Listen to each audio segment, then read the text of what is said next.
तो स्टार्ट करते हैं पैनक्रियाज के हार्मोन्स के बारे में। तो सबसे पहले जो पैनक्रियाज है उसमें कुछ आइसोलेट होते हैं, मतलब कि कुछ क्या होते हैं, कुछ पैनक्रियाटिक टिश्यू जो होते हैं वो हमारे इंसुलिन का सेक्रेशन करते हैं। पैनक्रियाटिक टिश्यू जो होते हैं वो केवल 2% होते हैं जो एंडोक्राइन फंक्शन रखते हैं। एंडोक्राइन फंक्शन के अलावा एक्सोक्राइन फंक्शन भी है। तो ये जो एक्सोक्राइन फंक्शन है ये हमारे बाकी जो 98% टिश्यू हैं वो रखते हैं।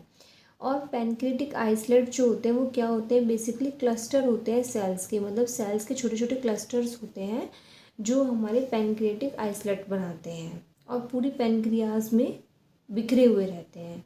अब इसमें बात आती है ये पैनक्रियाटिक आइसोलेट कितने नंबर में होते हैं, तो ये 1 से 2 मिलियन में होते हैं। 1 से 2 मिलियन इनका नंबर होता है, मतलब काफ़ी सारे नंबर में होते हैं। और देखिए 1 से 2 मिलियन भी कितना परसेंट है, 2% है।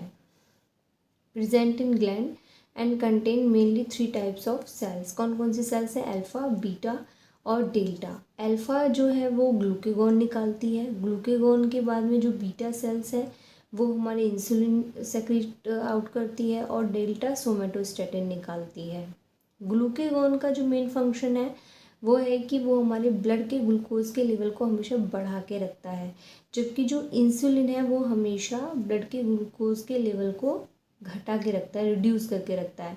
और सोमेटोस्टेटिन क्या करता है, ये ग्लूकेगॉन और इंसुलिन दोनों के ही सेक्रेशन को इनहिबिट करता है और रिड्यूस करता है। अगर हम नॉर्मल ब्लड ग्लूकोज की लेवल की बात करें तो ये होता है हमारा 63 से 144 mg/100 ml। ये नॉर्मल एडल्ट में या नॉर्मल ह्यूमन बींग्स जितने भी हैं, अगर आपको डायबिटीज़ नहीं है तो आपका जो ब्लड ग्लूकोज लेवल है वो 63 से 144 mg/100 ml पाया जाता है, नॉर्मली जो मिलता है। अब स्टार्ट करते हैं इंसुलिन के बारे में। इंसुलिन क्या है, इंसुलिन एक पॉलीपेप्टाइड है जो अप्रॉक्सीमेट 50 अमीनो एसिड्स रखता है। इसके अंदर 50 अमीनो एसिड्स होते हैं। और insulin promote the storage of glucose by different mechanism. कैसे कैसे इंसुलिन प्रमोट करता है ग्लूकोज को, स्टोरेज को, ग्लूकोज के स्टोरेज को, तो हम देख सकते हैं फर्स्ट पॉइंट है हमारा acting on cell membrane and promote uptake and use of glucose in different tissue as muscle and connective tissue. ये क्या करता है कि सेल, देखिए जैसे मान लीजिए ये सेल है और सेल में ये हमारे क्या है, ये हमारे रिसेप्टर्स हैं। तो ये क्या करता है इंसुलिन, और ये ब्लड है, तो ब्लड में क्या प्रेजेंट है, ग्लूकोज और इंसुलिन प्रेजेंट है। तो इंसुलिन ग्लूकोज को पकड़ पकड़ के इस सेल के अंदर डालता रहता है। तो ये कहाँ काम करता है, ये सेल मेम्ब्रेन पर काम करता है इंसुलिन, और ग्लूकोज को सेल के अंदर क्या करता रहता है, शिफ्ट करता रहता है, अंदर उसको डालता रहता है। सेकेंड पॉइंट क्या है, in liver and skeletal increase glycogenesis. मतलब ये क्या करता है, जो हमारे ब्लड में ग्लूकोज प्रेजेंट है, ग्लूकोज को ग्लाइकोजन में चेंज करता रहता है। अब जब ग्लूकोज से ग्लाइकोजन बनता रहेगा तो ग्लूकोज का लेवल डिक्रीज रहेगा। और हमारा इंसुलिन मेन फंक्शन क्या कर रहा है, ग्लूकोज के लेवल को कम कर रहा है। तो किसी भी तरीके से जो ब्लड में प्रेजेंट ग्लूकोज है वो सेल में जानी चाहिए, चाहे तो वो ग्लूकोज को कन्वर्ट कर दे किसी और फॉर्म में, जैसे ग्लूकोज से ग्लाइकोजन बन गया, या फिर जो ब्लड में डायरेक्ट ग्लूकोज है उसे सेल में अंदर शिफ्ट कर दिया जाए, तो ब्लड में ग्लूकोज लेवल कम हो जाता है। तो फर्स्ट पॉइंट में बताया गया है कि कैसे इंसुलिन ब्लड से ग्लूकोज को सेल के अंदर शिफ्ट करता है, और सेकेंड में बताया गया है कि जो ग्लूकोज है उसको ग्लाइकोजन में बदल देता है। थर्ड पॉइंट क्या है, increase synthesis of protein, promote uptake of amino acids by cell. और ये सेल में केवल इंसुलिन केवल सेल के अंदर ग्लूकोज को ही नहीं पहुंचाता है, बल्कि अमीनो एसिड्स को भी पहुंचाता है। और प्रोटीन के सिंथेसिस के लिए हम जानते हैं अमीनो एसिड ज़रूरी होते हैं। जब सेल के अंदर अमीनो एसिड्स पहुंच जाएंगे तो प्रोटीन भी क्या हो जाएगी, सिंथेसाइज हो जाएगी। नेक्स्ट पॉइंट है promoting storage of fat in adipose tissues. मतलब कि ये फैट का भी स्टोरेज कराता है।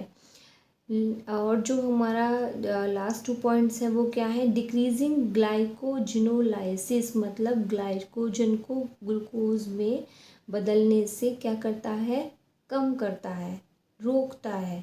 ग्लाइकोजन से अगर ग्लूकोज बनना शुरू हो जाएगा तो क्या है, ग्लूकोज का लेवल बॉडी में बढ़ने लग जाएगा। मतलब हमारी दो फॉर्म है, ग्लूकोज टू ग्लाइकोजन। और जैसे ज़रूरत पड़ती है ग्लूकोज से ग्लाइकोजन बनता रहता है, ग्लाइकोजन से ग्लूकोज बनता रहता है। फिर हमारा जो लास्ट पॉइंट है वो क्या है, preventing breakdown of protein and fat and formation of new sugar from protein. ये क्या करता है, जो प्रोटीन और फैट है उनके ब्रेकडाउन को क्या करता है, रोकता है। And formation of new sugar from protein, ना और प्रोटीन से नई शुगर को बनने को भी रोकता है। अब हम बात करते हैं सेक्रेशन ऑफ इंसुलिन। कैसे होता है इंसुलिन का सेक्रेशन, देखिए insulin is secreted by increase blood glucose level. जैसे ही ब्लड में ग्लूकोज का लेवल बढ़ता है, आपकी पैनक्रियाज को पता चल जाता है। जैसे आप खाना खाते हैं, क्योंकि खाने में क्या प्रेजेंट है, ग्लूकोज प्रेजेंट है, तो जैसे ही आप खाना खाते हैं ग्लूकोज का लेवल बढ़ता है, वैसे ही आपकी जो पैनक्रियाज है उसको एक मैसेज मिलता है कि आपको इंसुलिन सेक्रेट करना चाहिए, तो वहाँ से इंसुलिन का सेक्रेशन बढ़ जाता है। Decrease secretion of insulin, insulin का सेक्रेशन डिक्रीज कब होता है, कब ये कम सेक्रेशन, इसका जो सेक्रेशन है वो कब कम होगा।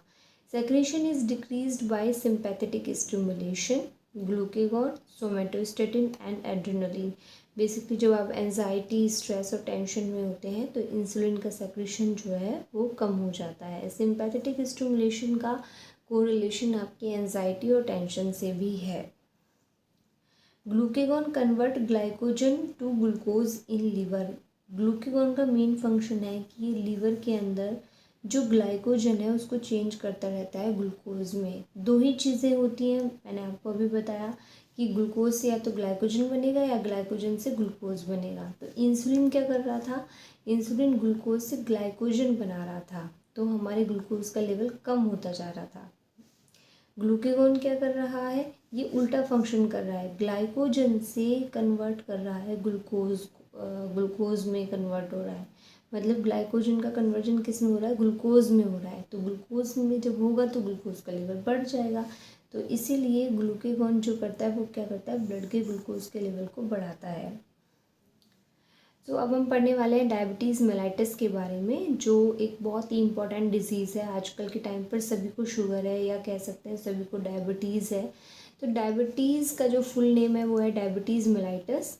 Diabetes mellitus is caused by complete absence of, देखिए जो डेफिनेशन है ये बहुत ही सुंदर तरीके से लिखी गई है। Diabetes mellitus is caused by complete absence of, या तो कंप्लीट एब्सेंस होगा इंसुलिन का, मतलब बिल्कुल भी नहीं रिलीज़ हो रहा है पैनक्रियाज से। सपोज इट इज़ पैनक्रियाज, और पैनक्रियाज से बिल्कुल भी इंसुलिन का सेक्रेशन नहीं हो रहा है, तो हम कहेंगे डायबिटीज़ मेलाइटस है ये। रिलेटिवली डिफिशियंसी या कमी होगी, मतलब जितना इंसुलिन निकलना चाहिए उतना इंसुलिन नहीं निकल रहा है, तो भी उसको डायबिटीज़ मेलाइटस ही कहेंगे। और तीसरा है हमारा कि रेजिस्टेंस टू हार्मोन इंसुलिन, या इंसुलिन निकल तो रहा है प्रॉपर, लेकिन ये इंसुलिन आपकी सेल्स के जो रिसेप्टर्स हैं और सेल मेम्ब्रेन है उस पर काम नहीं कर पा रहा है। तो इन तीनों सिचुएशन में ही हम कहेंगे कि उस पेशेंट को डायबिटीज़ मेलाइटस हो गया है। शॉर्ट फॉर्म इसकी डीएम है। डायबिटीज़ मेलाइटस को हम दो पार्ट में डिवाइड कर सकते हैं, एक है प्राइमरी और दूसरा है हमारा सेकेंडरी। प्राइमरी में हमारे टाइप 1 और टाइप 2 डायबिटीज़ हैं, और सेकेंडरी में हमारे पैनक्रेटाइटिस है, कॉर्टिकोस्टेरॉइड्स की वजह से भी हमें डायबिटीज़ हो सकता है, और एंडोक्राइन डिसऑर्डर जैसे कोई थायराइड का प्रॉब्लम हो जाए, और लास्ट है हमारा जेस्टेशनल डायबिटीज़ जो हमारा बेसिकली प्रेगनेंसी में होता है। ये लास्ट वाला जो होता है वो प्रेगनेंसी में होता है। आज हम बेसिकली डिस्कस करेंगे टाइप 1 और टाइप 2 डायबिटीज़ को, जो सबसे ज़्यादा इम्पॉर्टेंट भी है और कॉमन भी है। आजकल जो सबसे ज़्यादा देखने के लिए मिल रही है हमें डायबिटीज़ ही मिलती है। तो चलिए स्टार्ट करते हैं टाइप 1 के साथ। टाइप 1 को हम शॉर्ट फॉर्म में IDDM कहते हैं। मीन्स इसकी जो फुल फॉर्म है वो है इंसुलिन डिपेंडेंट डायबिटीज़ मेलाइटस। इसका मतलब क्या हुआ, नाम से पता चल रहा है इंसुलिन डिपेंडेंट, मतलब ये जो डायबिटीज़ है ये किसके ऊपर डिपेंडेंट है, इंसुलिन के ऊपर डिपेंड है। और ये बेसिकली किस में होती है, चाइल्डहुड में होती है, ज़्यादातर बच्चों में देखी गई है, होने के लिए किसी में भी हो सकती है, लेकिन जो देखी गई है वो सबसे ज़्यादा बच्चों में देखी गई है। अच्छा, क्या कॉज हो सकते हैं डायबिटीज़ होने के लिए, ऐसा क्यों होता है कि जो इंसुलिन है उसमें प्रॉब्लम हो गया है, पैनक्रियाज से नहीं निकल रहा है।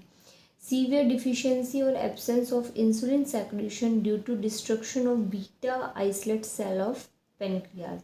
बीटा आइसोलेट जो सेल्स होती हैं, हमने अभी पढ़ा 2% जो सेल हैं जो इंसुलिन का सेक्रेशन कर रही हैं, धीरे धीरे उसमें क्या होने लगता है, डिस्ट्रक्शन होने लग जाता है, मतलब वो शीड होने लग जाती है, डिस्ट्रक्शन होने लग जाता है। उसमें डिस्ट्रक्शन का जो कारण है मेनली देखा गया है कि ऑटो इम्यून है, अपने आप ही बॉडी में कुछ ऐसे हमारी एंटीबॉडीज़ और एंटीजन का ऐसा कुछ कॉम्प्लेक्स होता है, ऑटो इम्यून रिस्पॉन्स आने लगता है कि जो पेनक्रियाज है उसमें से इंसुलिन निकलना बंद हो जाता है या हम कहीं कमी हो जाती है, ये चीज़ें देखने के लिए मिलती हैं।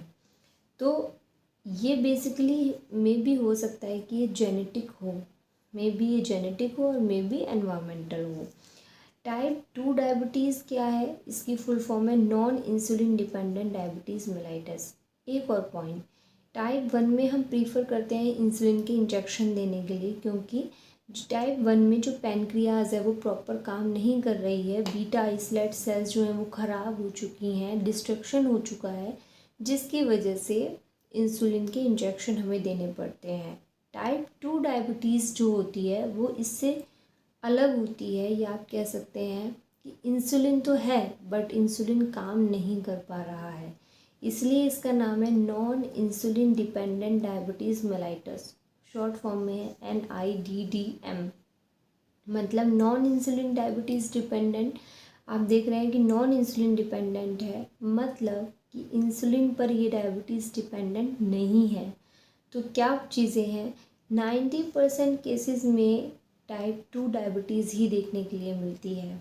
There are many cause like obesity, sedentary life style, genetic factors and increasing age, मतलब कि मोटापा हो सकता है, अगर आप ज़्यादा बैठे हुए रहते हैं तो ये लाइफ स्टाइल हो सकती है, और जेनेटिक फैक्टर्स भी हो सकते हैं, और बढ़ती हुई एज, ये सारे फैक्टर्स वो हैं जो टाइप 2 डायबिटीज़ बनाते हैं। बेसिकली टाइप 2 डायबिटीज़ ही आपके घरों में देखने के लिए मिलती होगी, क्योंकि 90% केसेस में या तो इंसान मोटा ज़्यादा है या फिर उसकी लाइफ स्टाइल जो है वो बैठने वाली है, और जब मे बी जेनेटिक फैक्टर्स हो सकते हैं। तो इतने सारे फैक्टर्स अगर इन्वॉल्व हो रहे हैं तो डेफिनेटली डायबिटीज़ टाइप 2 होने के चांसेस काफ़ी बढ़ जाते हैं। In type 2 diabetes there are basically 2 problems. क्या क्या प्रॉब्लम हो सकती है, फर्स्ट प्रॉब्लम तो आप जानते ही हैं कि pancreas does not secrete sufficient insulin, जो हमारे मतलब जो फर्स्ट हमारा टाइप 1 है उससे मिलता जुलता है। इंसुलिन की कमी है, due to less amount of insulin glucose can not enter into the cell and sugar level in blood becomes increase. तो ब्लड में ग्लूकोज है और इंसुलिन है, इंसुलिन क्या कर रहा है, ग्लूकोज को सेल के अंदर भेज रहा है। इंसुलिन का फंक्शन सिंपल सा ही है कि ये ग्लूकोज को उठा उठा के सेल के अंदर डालता है, बट अगर इंसुलिन नहीं होगा तो भी प्रॉब्लम होगी, और इंसुलिन अगर है लेकिन अगर सेल मेम्ब्रेन, ये जो हमारी सेल है, सेल की मेम्ब्रेन में या तो रेजिस्टेंस आ जाए या फिर ये काम करना बंद कर दे, हम ऐसा समझ सकते हैं, तो क्या इंसुलिन ग्लूकोज को अंदर भेज पाएगा, नहीं, क्योंकि ये जो गेट है यही काम नहीं करेगा, तो इंसुलिन ग्लूकोज को अंदर नहीं भेज सकता है। तो यही जो ये वाली जो प्रॉब्लम है बेसिकली ये होती है हमारी टाइप 2 डायबिटीज़ में। तो आई थिंक आपको आज का लेक्चर क्लियर हुआ होगा। अगर वीडियो पसंद आता है तो लाइक करिए, शेयर करिए एंड सब्सक्राइब करिए। Thank you.